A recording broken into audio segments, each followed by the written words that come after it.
The door will not open. Orestes Lorenzo Perez is sitting in a 1961 Cessna 3010 on a two-lane highway in Cuba, engine screaming, his wife and two sons sprinting toward him across open asphalt, and the passenger door is jammed. He can see Victoria. He can see the boys. He can see a pickup truck parked 10 yards behind him and a bus full of witnesses beyond that. Every second he sits on this highway is a second the Cuban military gets closer. He yanks the door handle. Nothing. He pulls again. It gives. The children pile in. Victoria climbs over them. The Cessna begins to roll. The door is still not fully closed. He had made her a promise 21 months ago, and keeping it is going to require him to either land this plane or die on a Cuban highway in front of his entire family. Orestes Lorenzo Perez is not a man born into doubt. He is a product of the revolution in every sense. The Cuban state intends that phrase. Trained in the Soviet Union, decorated in Angola, groomed for senior command, sent in 1986 to the Marshal Grigory Zhukov War College outside Moscow for advanced military education. He believes in the system, the way a man believes in the walls of the house he grew up in. He does not question them because it has never occurred to him that they might be wrong. And then Mikhail Gorbachev opens a window, and the air that comes through changes everything. Glasnost. Transparency. A communist government publicly examining its own failures, tolerating criticism, inviting reform. Orestes watches this from inside the Soviet Union and experiences something he has no vocabulary for. He thinks, Cuba is not doing this. He thinks, Cuba will never do this. He comes home a different man, and Cuba has no idea. What happens next removes any remaining uncertainty. General Arnaldo Ochoa Sanchez, a celebrated war hero who fought alongside Orestes in Angola, a man known for his sympathies toward Soviet-style reform, is arrested on June 12, 1989. The trial is public and swift, and the outcome is never in question. On July 13, 1989, Ochoa is executed by firing squad. Orestes watches this and understands the message with complete clarity. The revolution does not reform, the revolution eliminates. And his sons, Renel and Alejandro, are growing up inside a system that will ask the same thing of them that it asked of Ochoa: absolute loyalty, performed publicly until the day the system decides loyalty is no longer sufficient. He and Victoria apply for exit visas. Denied. Cuban regulations do not permit families to emigrate together. The logic is transparent even if the policy is not. A man might defect alone, but a man with his wife and children nearby is a man with leverage. So Orestes constructs a different architecture. He will leave first, alone, in a manner the state cannot prevent, and then he will return for his family regardless of what stands between them. March 20th, 1991. Santa Clara Air Base. MiG-23 number 722 sits fueled and armed on the tarmac, assigned to Orestes for what the flight manifest describes as a solo training exercise, his first solo flight in the variable geometry swing-wing fighter. He waits for the other aircraft to clear. The tower grants clearance. He pushes the throttle forward, and the afterburner ignites, and the Soviet jet accelerates with the kind of force that compresses your vision at the edges. It lifts, it climbs, and then, at an altitude of approximately 12 feet above the ocean's surface, low enough that American radar systems cannot distinguish the aircraft from wave interference, Orestes Lorenzo Perez turns north and runs at full speed toward Florida. The Cuban Air Force searches for him for more than 2 hours. They have no idea where he went. The answer arrives, eventually, in the form of a phone call from Boca Chica Naval Air Station to Santa Clara. The American voice on the line is reportedly quite cheerful. "Hey, are you missing a MiG?" Orestes circles Naval Air Station Key West at 11,000 T in the morning, extending flaps and air brakes and landing gear, waggling his wings in the universal signal for non-hostile intent, and thinking thoughts that no flight manual has ever addressed. Is this the right base? Is this America? He lands. He deploys the drag parachute. He taxis to a stop and sits with the engine idling, waiting, not entirely certain what barbarians do when a Cuban defector arrives unannounced in a Soviet fighter jet. A vehicle with a rotating yellow beacon approaches. A red car stops beside him.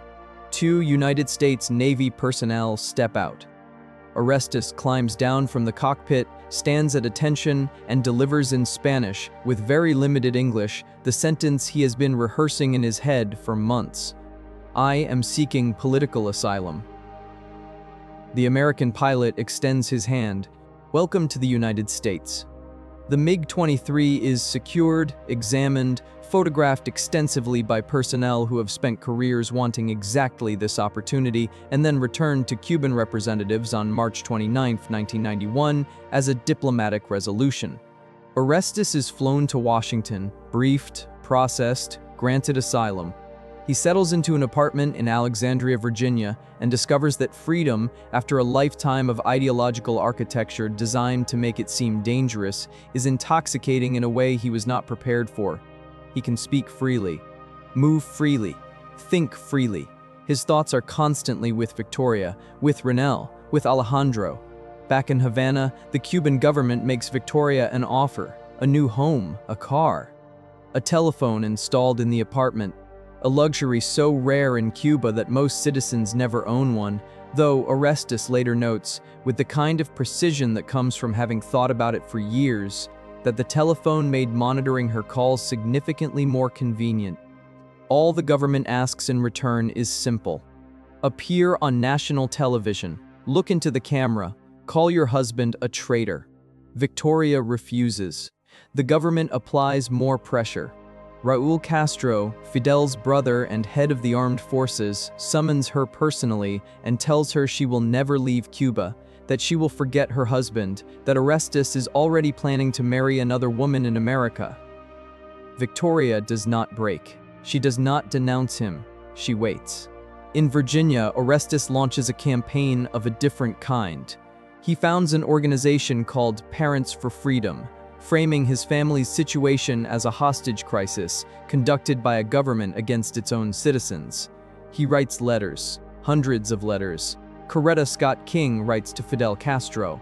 President George H.W. Bush directs a speech to the Cuban government requesting the family's release. Mikhail Gorbachev writes, more than 50 senators and members of Congress write. The Valadares Foundation, a Cuban exile human rights organization, joins the effort. Victoria and the boys receive United States visas in June 1991, official permission to travel. The Cuban government bars their departure. The visas are worth exactly nothing. Castro does not respond to letters. Castro does not respond to speeches. Castro does not respond to hunger strikes, and Orestes conducts one publicly during the 1992 Summer Olympics in Barcelona, drawing international press coverage and precisely zero movement from Havana. 21 months pass, and then Raúl Castro, apparently deciding that silence was insufficient, broadcasts a public challenge over Cuban airwaves. If Lorenzo had the courage to leave with one of my MiGs, perhaps he has the courage to come and get his family. Orestes hears this and understands that every formal mechanism available to him has been exhausted. The letters are done, the speeches are done, the hunger strikes are done. There is one option remaining, and it is the option that every rational assessment of the situation identifies as impossible, which is the only reason it might actually work. He is going back to Cuba. The Valadares Foundation locates a 1961 Cessna 3010 for sale, a twin-engine civilian aircraft with a range that will barely cover the distance from the Florida Keys to the Cuban coast and back, assuming everything goes correctly, which nothing in this story has ever done. The foundation purchases it for $30,000 and loans it to Orestes. He enrolls in civilian flight lessons in Virginia. He earns his American pilot's license. He has almost no experience in small propeller aircraft. He is a MiG pilot. The gap between those two things is not small. He trains anyway because time has run out. The message to Victoria is delivered by two Mexican women who travel to Cuba carrying a handwritten letter containing a map, a location, a set of instructions, and one critical directive written and underlined: when the plane stops, do not embrace him. No delays, no emotion. Run to the aircraft and get in, because every second on the ground is a second closer to capture. Victoria calls Virginia days later. The phone rings. Her voice is calm. "Bring children's shoes," she says. "Sizes 5 and 6. Orestes understands. The sun sets in Cuba between 5:30 and 6:30 in the evening. That is the window. Shift changes at radar installations. Maximum vulnerability in the air defense network. That is when he lands. December 19th, 1992, Marathon Airport, Florida Keys. 5 minutes past 5 in the afternoon. Orestes climbs into the Cessna alone. No co-pilot, no support aircraft. A fuel load calculated to get him there and back with almost nothing to spare. He takes off and drops immediately to less than 100 feet above the ocean, low enough that radar cannot separate him from the surface clutter of open water, low enough that a single moment of inattention will put him into the sea. He crosses into Cuban airspace undetected. The flight takes 43 minutes. He reaches the Varadero Highway in Matanzas province, 50 miles east of Havana, and scans the ground for orange. Victoria and the boys are wearing bright orange shirts so he can identify them from altitude. He sees 3 figures. He drops. The Cessna touches down on the 2-lane highway. There is a pickup truck 10 yards away. There is a bus beyond it, full of people who are watching a small plane land on a public road. He yanks the passenger door. It does not open. He pulls again. It gives. Renel and Alejandro pile in. Victoria covers them. The Cessna accelerates down the highway. The door is still not latched. They are airborne. They are climbing. They are turning north. Victoria holds the boys and prays aloud. Orestes flies with his left hand and reaches for a camera with his right and takes a photograph of his family. Proof. Evidence. A moment he spent 21 months constructing from the wreckage of a defection that left them behind. 21 minutes and 43 seconds after the wheels touched Cuban asphalt, they cross into United States airspace. Orestes transmits ahead to Marathon Airport, where Cristina Arriaga of the Valadares Foundation is waiting, Bicycle 1 to Bicycle 2. There is a plane full of love heading your way. They land 1 hour after leaving Florida. When the wheels touch American ground at Opalaca Airport, Alejandro, 6 years old, repeats words he has heard his father say: "Soy libre, soy libre, I am free." The Cuban government calls Orestes a traitor. The United Nations discusses the flight formally. Every major news organization in the world runs the story. A Cuban Air Force major stole a MiG-23, flew it to America, then borrowed a $30,000 civilian aircraft and flew back into a dictatorship to retrieve his family from a highway. He had promised Victoria he was coming back. He kept the promise. Orestes and Victoria settled eventually near Ocala, Florida. They had a 3rd son, born on American soil. Orestes wrote a book about the 2 flights. He became a citizen. He became an activist. He lived the life the revolution had promised and never delivered.